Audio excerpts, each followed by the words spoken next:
বন্ধুরা, সর্ষের তেল গরম করে তার মধ্যে কালো জিরে, শুকনো লঙ্কা আর পেঁয়াজ ফোড়ন দিয়ে ছেড়ে দিলাম কুচিয়ে রাখা আলুগুলো।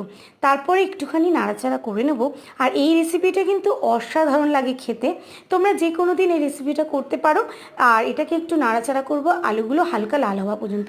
দিয়ে দেবো কেটে রাখা উচ্ছেটাকে দিয়েও এটাকে আবারও আমি চাপা দেবো, দিয়ে দেবো অল্প একটু নুন দিয়ে এটাকে নাড়াচাড়া করে নেবো। উচ্ছেটা লাল হওয়া পর্যন্ত ওয়েট করব। আর লাল হয়ে গেলে তারপরে কিন্তু এর মধ্যে আরও একটা জিনিস দিলে এটার টেস্ট অসাধারণ হয়ে যাবে। আর রেসিপিটা যদি পুরো তোমরা দেখতে চাও তাহলে বান্টি রান্নাঘর চ্যানেলে অবশ্যই চলে যাও। আর রেসিপিটা ভালো লাগলে লাইক, শেয়ার এবং নতুন বন্ধুরা অবশ্যই সাবস্ক্রাইব করে দিও আমার চ্যানেলটাকে।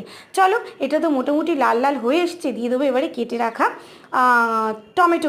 টমেটোটাকে দিয়েও এটা কিন্তু আবারও নাড়াচাড়া করব। তোমরা চাইলে অল্প একটু চিনি অ্যাড করতে পারো, না দিলেও কোনো ব্যাপার নেই।